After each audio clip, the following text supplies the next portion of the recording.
నీ జననం నీ మరణం ఒంటరితనమే, నీ బ్రతుకు ముగియుటకు చాలును ఒకే ఒక్క క్షణమే.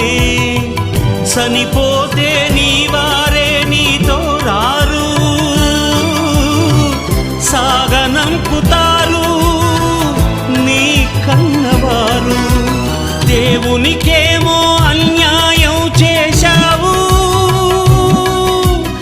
అందరి కోసం అన్నీ సమకూర్చావు.